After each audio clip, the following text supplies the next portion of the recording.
et du Fils et du Saint-Esprit. Viens à nous, Esprit Créateur, visite les âmes de tes fidèles, emplis de la grâce d'en haut les cœurs que tu as créés. Le Seigneur soit avec vous. Évangile de Jésus-Christ selon saint Luc.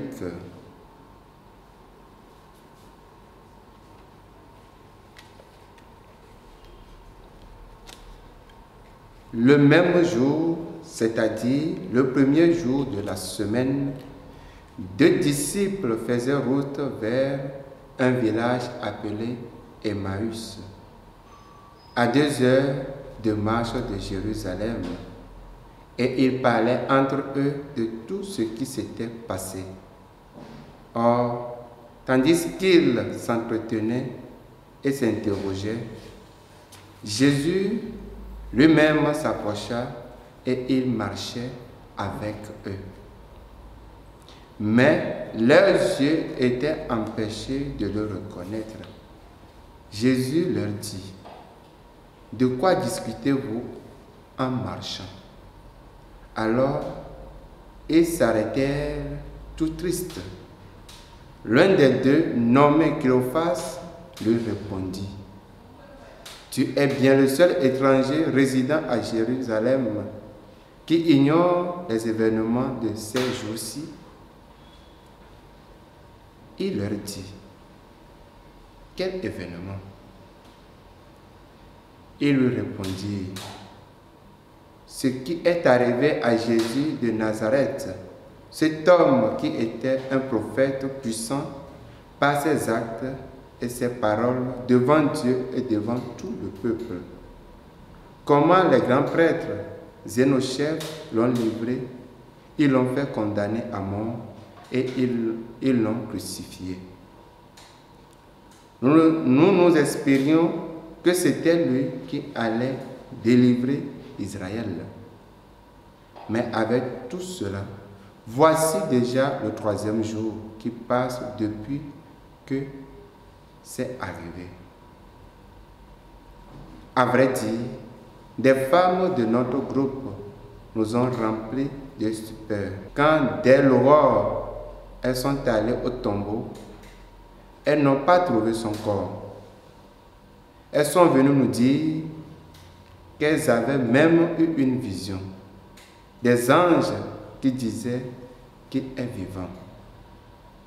Quelques-uns de nos compagnons sont allés au tombeau et ils ont trouvé les choses comme les femmes l'avaient dit. Mais lui, ils ne l'ont pas vu. Il leur dit alors: « Esprit sans intelligence, comme votre cœur est là à croire tout ce que les prophètes ont dit. Ne fallait-il pas que le Christ souffrisse cela pour entrer dans sa gloire?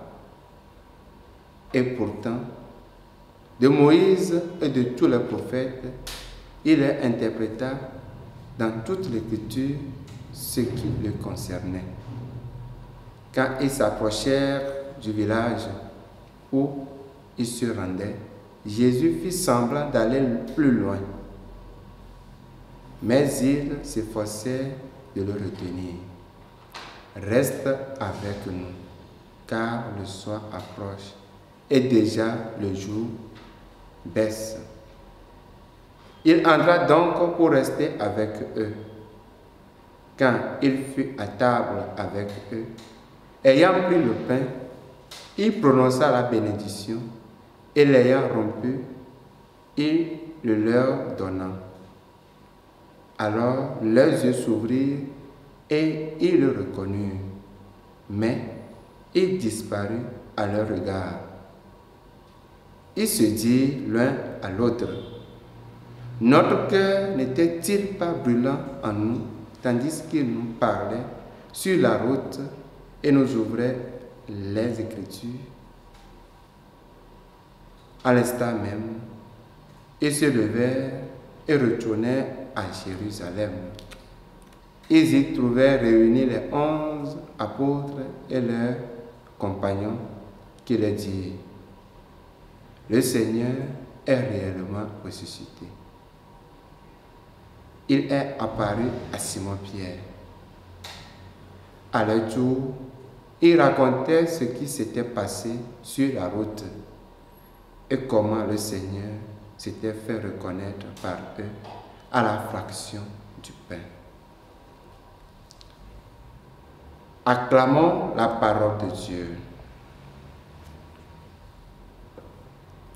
Aujourd'hui, l'Évangile nous assure que Jésus est vivant et qu'il est toujours le centre à partir duquel se construit la communauté de ses disciples.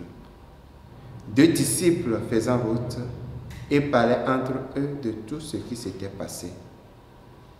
Nous voyons que c'est précisément dans ce contexte ecclésiastique, dans une rencontre communautaire, dans le dialogue avec nos frères qui partagent notre foi, dans l'écoute communautaire de la parole de Dieu, dans l'amour partagé par des actes fraternels et de service aux autres, que nous pouvons expérimenter et exprimer notre rencontre avec Jésus ressuscité.